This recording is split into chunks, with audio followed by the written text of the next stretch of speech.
dami din natin mga dinaanan na mga taong ayaw, di ba?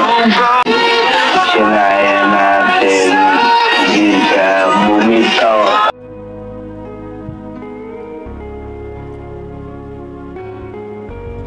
Ayan. Muli nagbabalik po ang inyong lingkod. Ayan. Good morning, good evening, at shout out sa lahat ng ating mga minamahal na viewers. Guys, narinig nyo sa ating intro, no? Sa kabila ng lahat na sa dami ng mga tao na ayaw sa kanila, idinadown sila, pero kinaya. Kaya naman ngayon, isang tagumpay na ang kanilang love team, ang Danjoy. At talaga naman, alam nyo naman yan. Mababa o malaki man ang views, hindi po yan basihan para ika nga ay tayo ay ma-distract or itigil, ihinto ang isang love team. Tuloy lang para sa beneficiary, pati sa EDC, sa Jomcar, sa Cedros, kung ano mga love team yan, hindi hadlang ang mga taong nag-uusig ng babatikos, nangungutya sa mga tinutulungan ng kalingap. Basta tuloy lang, laban lang. Mega love shoutout sa inyo lahat. Guys, pakiclick naman po ng ating tamsak na sa ganun ay suwak sa panlasa ni YouTube. Dito guys, itong video na to, part 7. Nakakatuwa. Kasi doon, nabanggit ni Kalingap Dan na mahaba po yan yung video. Kumuha lang ako ng part na ating topic, no? Sinasabi niya doon, si Joy, noon pa man, kumbaga, nakita ni Kalingap Dan na sa kabila ng lahat nandyan. Pero, never si Joy nag-isip na mag-back out or umangal, magreklamo. Wala tayong naririnig. Yun yung pinakamaganda. And nabanggit din doon ni Kalingap Dan, no? Yung iba na mga Kalingap Angels, habang tumatagal, nag-iiba yung ugali. Bakit? Siguro isa sa mga kadahilanan, ito lang yung naisip ko. Yung pag-iiba ng mga ugali, umaalis sa Kalingap, no? Isa itong naiisip ko, bakit nag-iiba ang ugali ng isang beneficiary ng isang Kalingap Angels or kahit hindi po mga Kalingap. Bakit nangyayari ito? Dahil kadalasan ay sa sulsul po ng mga sponsor. Ano po? Kaya nga yung iba umaalis, nawawakwak o nagpawakwak, nagpasakop sa wakwak. Bandang huli, doon, kumbaga, nababas.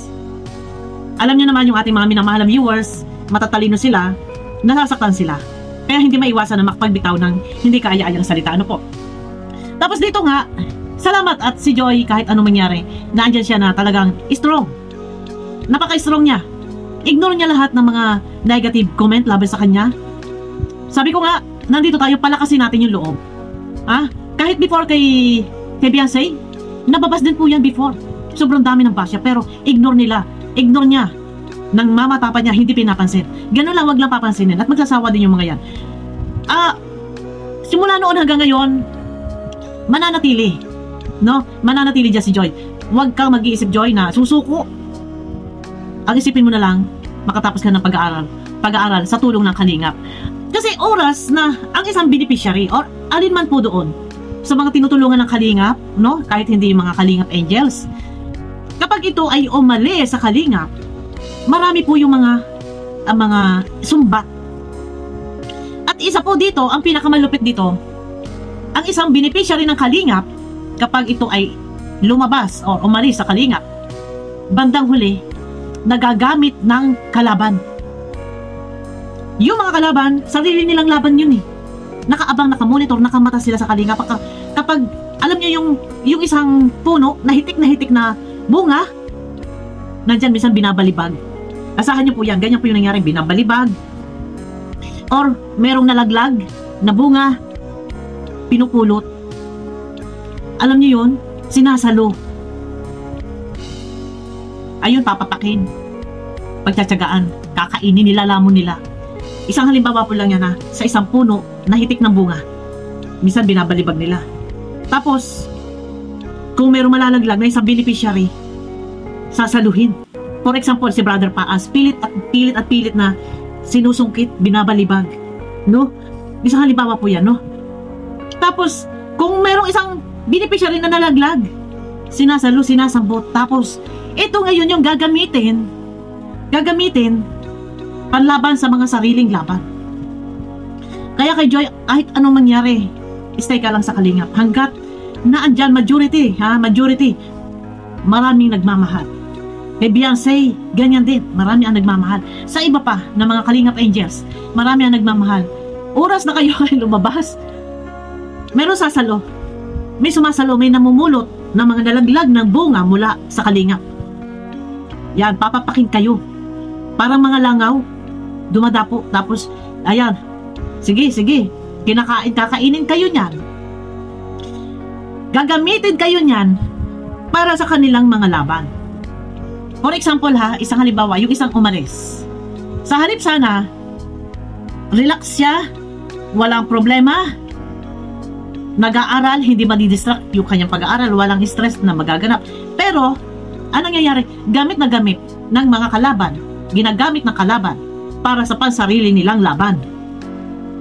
Kaya kung maaari, sa lahat ng mga Kalingap Angels, stay lang. No? Ang Kalingap, alam nyo naman, pag tumulong yung Kalingap, mula umpisa hanggang wakas nandiyan nakamonitor sila. No? Kaya ngayon, ito, kahit ano yung mga pagsubok, pangungusik, pangungutya ng iba, wala kayong maririnig kay Joy. Si Joy, guys, nakakausap ko, walang masama. No? Kasi ako ay reactor. Kumustahan and nagpapaalala.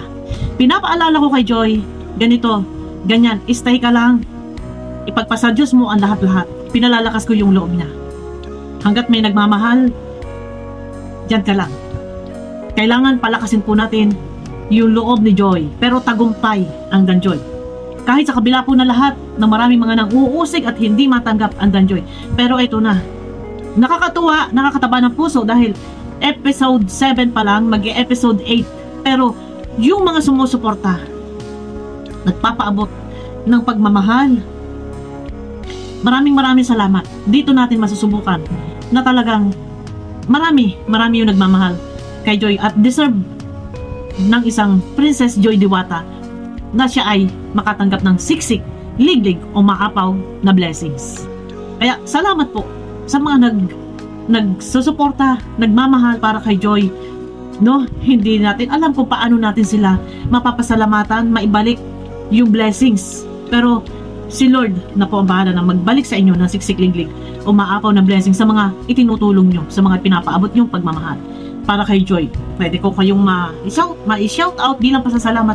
Pwede nyo po akong i-PM sa aking account, sa Facebook account na Bopil Vlog na naka white headband. Nasa ganon, sa paraang ma-shout out lang ay malaking pampalubag loob para po sa inyo sa kabila ng mga pagtulong nyo po sa ating Princess Joy Diwata.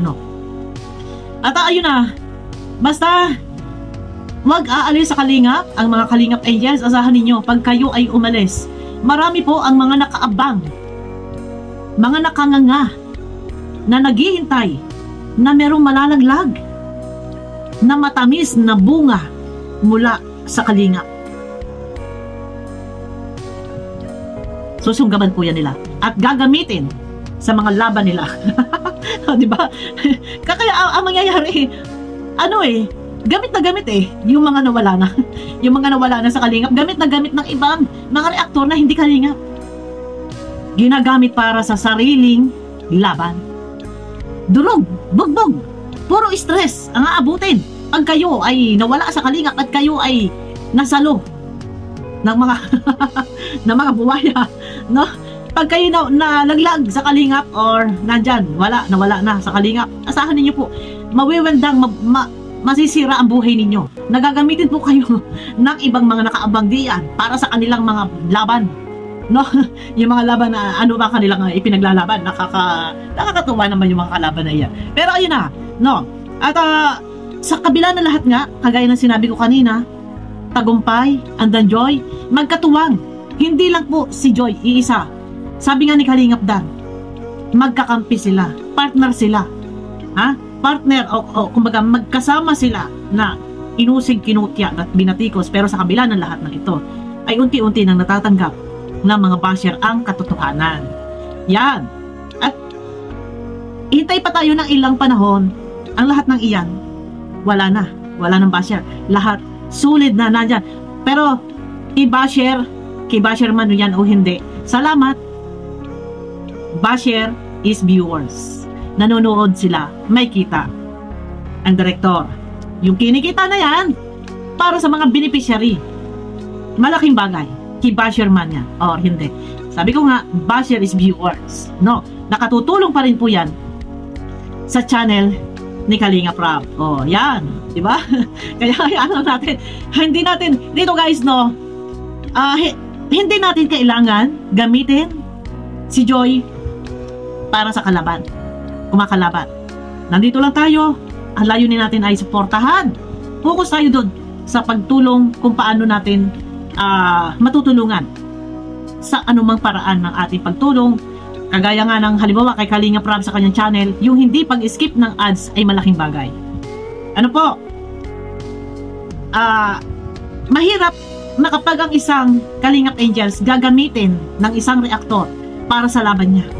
Isa yan sa dapat iwasan natin. Lalo na dito sa mga nandito sa Kalingap Angels, huwag natin gagamitin para sa laban natin, pakikipaglaban sa iba. Maliban lang kung halimbawa ko kay Reyna na nandiyan naman, nakita naman natin, alam naman natin, no, saksi naman po kayo sa mga nangyayari. Talaga namang deserve naman din na i-rebuttal yung iba. Kagaya ng mga nag-spokesperson kay Reyna, deserve yan na mabas. Kasi wala silang karapatan eh. Pero ano ba ang karapatan? Sino ba siya? No? Bakit nandiyan na nagbibida-bida para kay Reyna?